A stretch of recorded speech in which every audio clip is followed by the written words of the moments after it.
رسول الله رسول الله طال بي الحنين. بسم اللہ الرحمن الرحیم. اللہم صلی علی محمد وعلی آل محمد وبارک وسلم وصلی علیہ.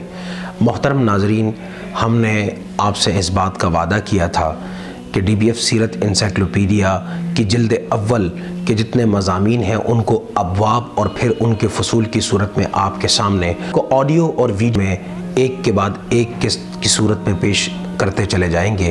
الحمدللہ آج ہم اس پروگرام کا آغاز کر رہے ہیں.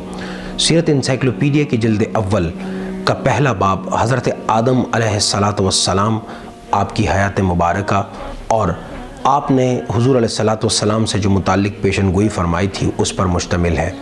آج یہ کلپ اور یہ ویڈیو حضرت آدم علیہ السلام کی حیات سے متعلقہ ہے. حضرت آدم علیہ السلام کو اللہ سبحانہ و تعالیٰ نے قرآن کریم میں اپنا خلیفہ قرار دیا ہے، اور اس خلافت کا مطلب یہ تھا کہ وہ اللہ سبحانہ و تعالیٰ کا زمین پر ربوبیت، اس کی قدرت کا اعلان کرنے والے ہوں گے. اور اللہ سبحانہ و تعالیٰ نے آپ کو مٹی سے پیدا فرمایا، اور مٹی سے آپ کی تخلیق اس طور پر ہوئی کہ فرشتوں کو بھیجا گیا حضرت اسرائیل علیہ السلام کی سرکردگی میں کہ وہ زمین کے تمام خطوں سے مٹی کے مختلف نمونے اور مختلف رنگوں پر مشتمل یہ مٹی اللہ کے حضور پیش کر دیں. چنانچہ روایات میں آتا ہے سرخ، سفید، سیاہی مائل اور دوسری رنگتوں پر مشتمل مٹی جو دنیا کے مختلف خطوں میں پائی جاتی ہے، حضرت اسرائیل علیہ السلام اور آپ کے ساتھ کے ملائکہ نے جمع کر کے رب تعالیٰ کے حضور پیش کر دی.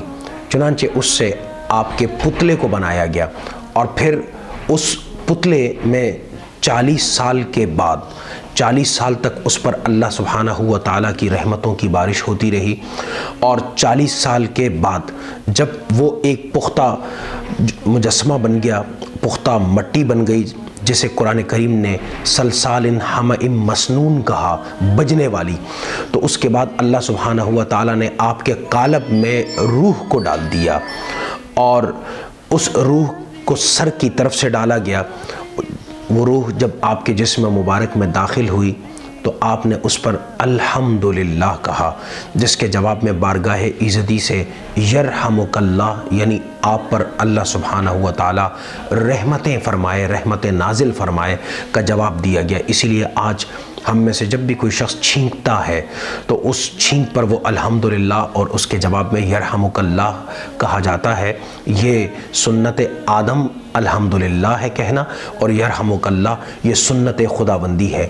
حضرت آدم علیہ السلام کی عمر مبارک کے بارے میں آتا ہے کہ کم و بیش 1000 سال آپ کی عمر مبارک تھی.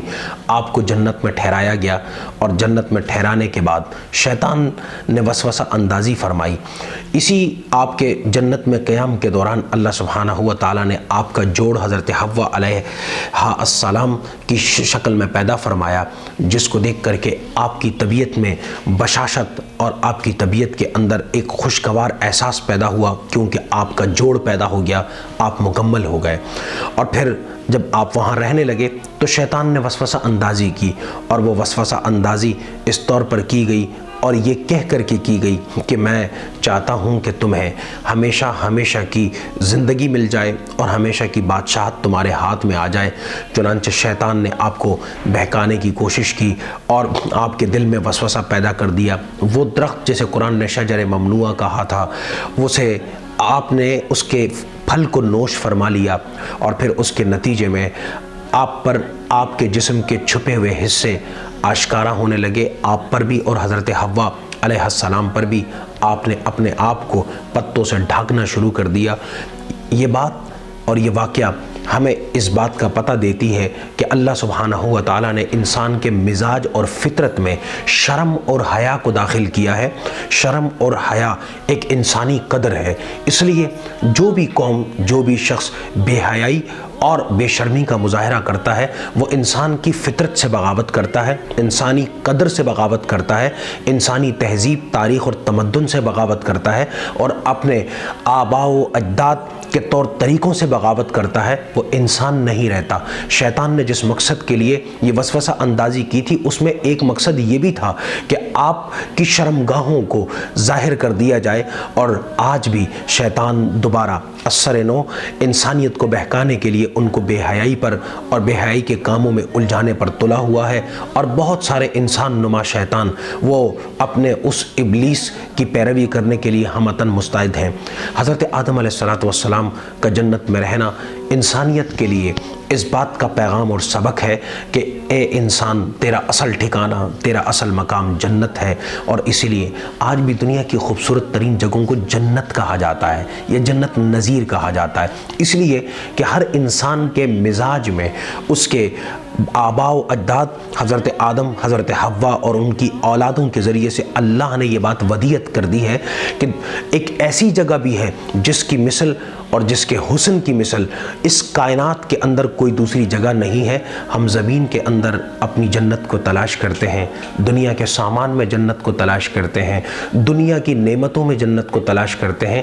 اللہ نے اپنی نعمت کو جنت بنایا اور جنت کو نعمت بنایا، اور انسان کو اس بات کی طرف متوجہ کیا کہ اے بنی نوع انسانی، تجھے اگر جنت درکار ہے اور تو جنت کے ابدی مزوں کو چاہتا ہے، وہاں کی لذتوں کو چاہتا ہے، تو دنیا کو جنت بنانے سے زیادہ اپنے آخرت کی جنت کو بنانے کی فکر کر۔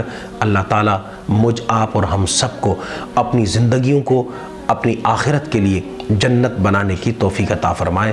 آمین وما علینا الا البلاغ المبین۔ وللجنات أمانينا لا تخذلنا يا رب.